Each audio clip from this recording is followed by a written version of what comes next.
have no mercy for those that come to disrupt the restoration of this struggle. We don't negotiate with anyone.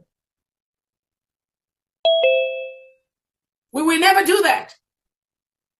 Because when you do things like that, you encourage the same thing to be inside the government, and they will continue to do what they are doing. There's an added access.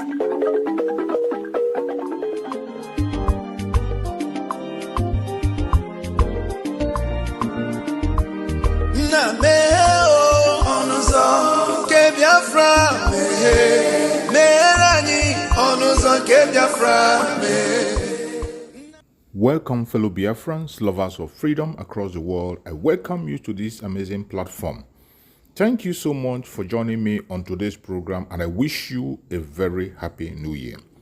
Finally, we are now in the year 2025, and as we proceed in the year 2025, we must not forget that we have a lot of responsibilities. Our responsibility in this platform is to give you information and make sure that you have an update on what is going on in Biafra land, more especially things that has to do with the restoration of independent state of Biafra. Today, I am going to share with you a very important video. Please pay attention to this video. In all the information that we see here, you are going to see that they have started again a new deceit to distract us from the restoration of independent state of Biafra. We must not be distracted. It is either Biafra or nothing. Mazi Nnamdi Kanu said it to us, and he has not changed his mind. If anybody tries to insinuate that Mazi Nnamdi Kanu have changed, that is a lie. Watch this video from beginning to the end. You will understand that the enemies will never give up. And those of us who are focusing on the restoration of Biafra, we must not give up. Do not get distracted, regardless what you hear or what you see. Always remember that it is Biafran first. All eyes must be on the rising sun. Every eye must be on the rising sun. Do not allow yourself to be carried away with things that are happening around you. The restoration of independent state of Biafra is one thing that we must focus on. We have the United States of Biafra now. Let's watch. Indian embassy in this country, they didn't hear it. No other person. So you want such a person, because for you to do that kind of thing, it cannot be rank and file in the army or police. It must be the Oga at the top. As a matter of fact, they know the outside world will know exactly what this terrorism is all about in Nigeria, and they are not happy with our military. I've been asking that question here. Do you know the implication of having terrorists in Nigerian soil for 15 years now? When our military managed to capture them, you now rehabilitate them again, put them back into the same system. Okay. Then they will now run away with our gun. They will now pursue them, catch them again. Then you put them back again. Precious, are you serious? Sir? Are you serious? Okay. So thank you, Barrister Darlington. Let's quickly go through. They don't want such a person in Canada so that you will not be a bad influence to their military. Oh no, Barrister Darlington. I know you can't be saying that on air. That's not really true. Oh, I'm the one that denied them visa. You want to face me now, Abi? Go and face Canada now. He said they should go to hell. They have recorded it for him. Oh. One day he will have need to go to Canada. Are you saying that Canada will not also need Nigeria? He said what? Sir? Precious. Sir? What did you just say now? That Canada will not need Nigeria. Will not need Nigeria? Need? Yes, sir. Please, what did they need you for? What would they not need us for? Just mention what they will need you for. Barrister Darlington, let's straight to... You are forgetting that our children are there schooling. Let them not cause problem for those children, no. I'm not joking, no. Let them not cause problem for those students, so because they might wake up. But since you say we should go to hell, oh yeah, your children, oh yeah, go to hell too. What will you do? No, if Canada wake up today and retaliate, what will you do? Do you have good education here? Do you have even schools? But the NSA said something very pivotal. He did say that it is time for us to. It is time for us to build our own country. What he said is undiplomatic. Even what he said that they are doing a lot, this and that. But these same terrorists, you are pampering them. Precious, you are pampering them. This is not the focus of our conversation. It's not the focus of our conversation. I know it's part of the banter, but it's a serious issue here. Do you know what it means? Your chief of defense staff denied visa in a foreign country. Precious, are you joking with this matter? No, hold on. I told you here that all the countries have embassies in Nigeria, and their press attaché and their commercial attaché, they are the most important department in any embassy. They are the ones who read and see what you are going through, what is happening in that country where they are. So that if any of the citizens come here for anything, they will go there and say, look at, they will bring out a dossier on everybody and everything. They saw and heard what is going on in Nigeria, and they'll be making mockery of us. And you say we are building. Which church are you building? Precious, are you building Nigeria with the way things are now? That some people went outside there and invited terrorists into Nigeria, and nobody has prosecuted them, and the outside world is looking at you and I. Precious, sir, hold on. These terrorists that we are fighting, we are building Nigeria, you are defending them. Who brought them into this country? All right, so Barrister Darlington, let's quickly go through the hot topics that we have. On a hot topic this evening, Lagos, Nigeria, welcome. Now, let's take a look at some explanations. The chairman of the Appropriation Committee, Abubakar Abichi, has attributed the 700 billion naira increase to the 2024 budget. That is, they added an increment aside the ones that were, just so you know. They added it to the withdrawal of U.S. health supports and the need to fund critical infrastructure projects across Nigeria. But U.S. has said that they have added Nigeria now to the health supports now. Barrister Darlington Abi. They listed a few countries. They removed South Africa. They listed other countries that they can support. And Nigeria was part of it. Now, Bichi in a statement explained that the United States government recently halted its health assistance to several countries, including Nigeria, prompting the government to allocate additional resources to the health sector. Well, let me have you jumping on that, Barrister Darlington. I am disappointed that the letter brought us back.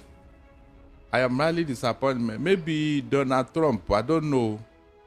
Let me watch whether he will not change his mind. Or maybe he's ending. Well, you know, they are recalling their staff. Okay, at first he brought back, and I think later he now recalled all US aid staff. Exactly, so because the staffs went to court to challenge the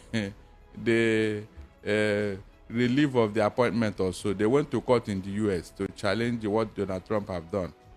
You know, so, but I don't like it when they have included Nigeria in the what do you call that, medical support or whatever. I don't like it. They should have withdrawn it. Barrister Darlington, are you aware that people who have some severe ailments like HIV may die because of inability to afford those medications? Please, Precious. Sir? They say who goes are borrowing, goes are sorrowing. When you're a beggarly nation, you will never have respect. US should withdraw this aid so that we can be our own man. We have all the resources to. In fact, one person, the money in the pocket of one politician in Nigeria can fund that.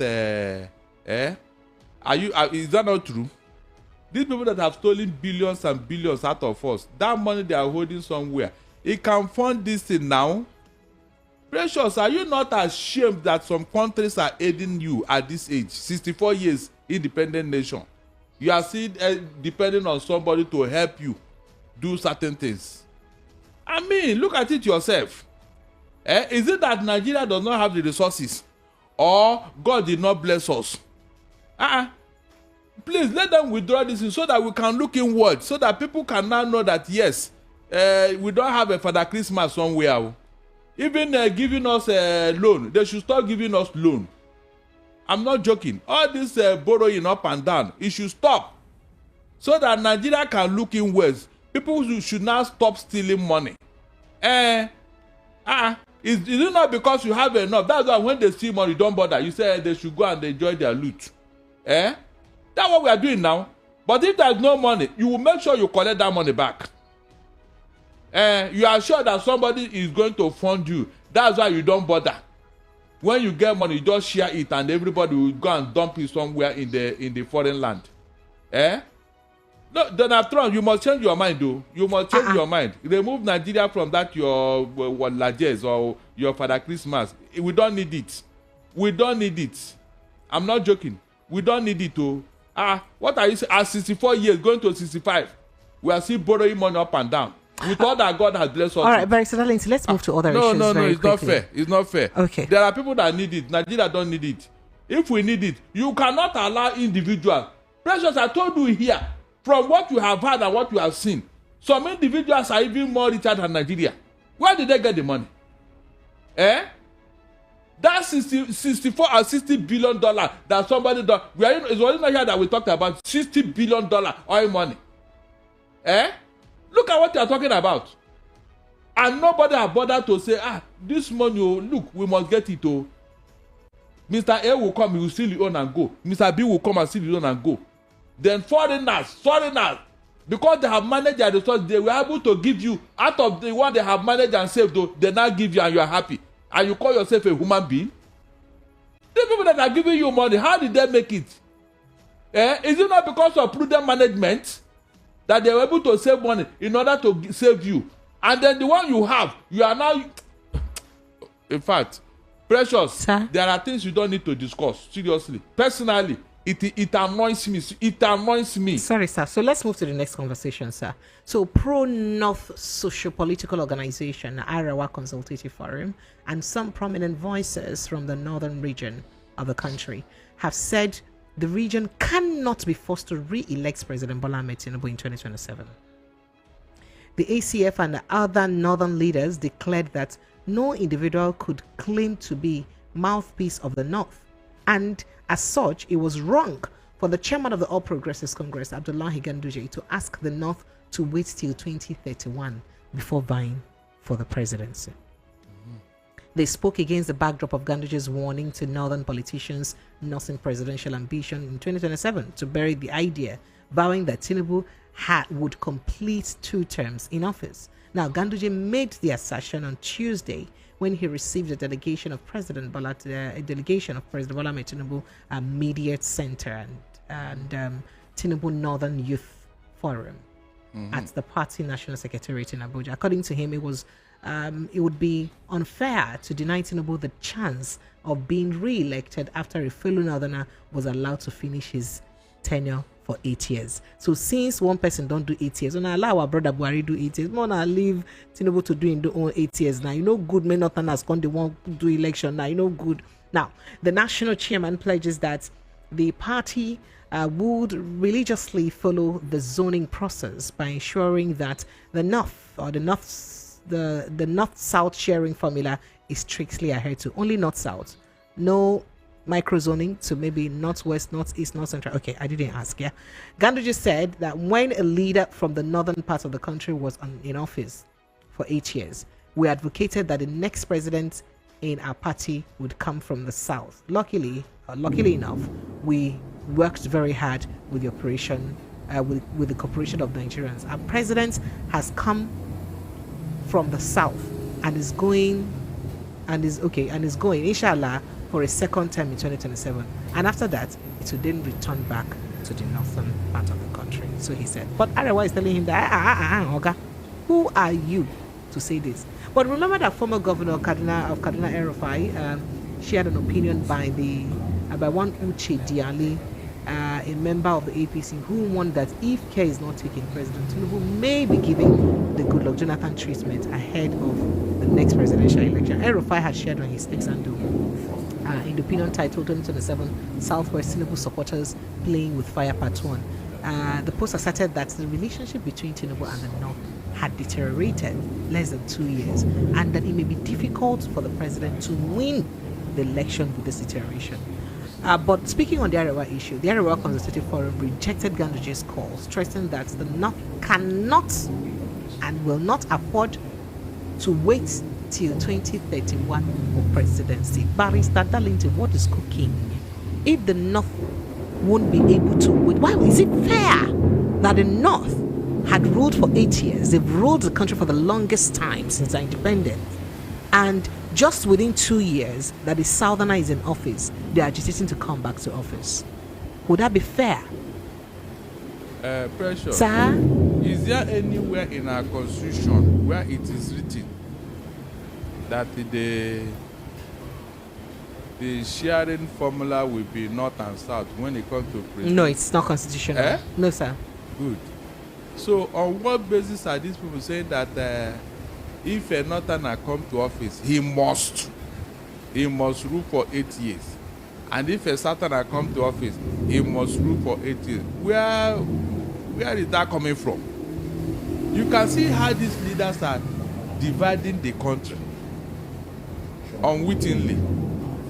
Then tomorrow, when this particular policy will backfire, the same people will turn around and start looking for who to blame and start looking for who caused the problem. Precious, Sir? If a leader is in office and is not performing, please, is there anywhere it is cast on stone that we must manage you, we must retain him for but 8 years. But why did the Northerners not complain when Buhari was also not performing so fantastically? So that's what many would say. Did Buhari do well, and why did they not complain? Hold on, no. Precious. Sir? Buhari did not do well, agreed. Now, what was Tinubu supposed to come and do? Is it not to correct what he did? Why is he making it worse? Hold on. All the policies that Tinubu introduced now, did Buhari introduce them? Did he introduce them? All the profligacy and flamboyant lifestyle that Tinubu is living, we didn't see it in Buhari now. Buhari did not perform in office. So you want to follow the same trajectory and you want us to tolerate it, Abi? That is why it is said that when a lizard... Thank you so much for watching the program. I appreciate you for your patience to watch from beginning to end. I hope you have learned a lot from this very program that I just played, this video. Please like and share the video. Share to all platforms. After sharing the video, now you can go to the comment section and put down your comments. Whatever suggestions, contributions you have to make, what do you think about the video I just played? Go to the comment section and put your comment. I will go to the comment section and I bet you I am learning a lot from there and you can equally learn from there. Let us share our experience on that comment section. Thank you so much and stay blessed. Don't forget to share, and we continue to bless you as you share. Biafra government, peace, progress, unity and equity. We move airborne.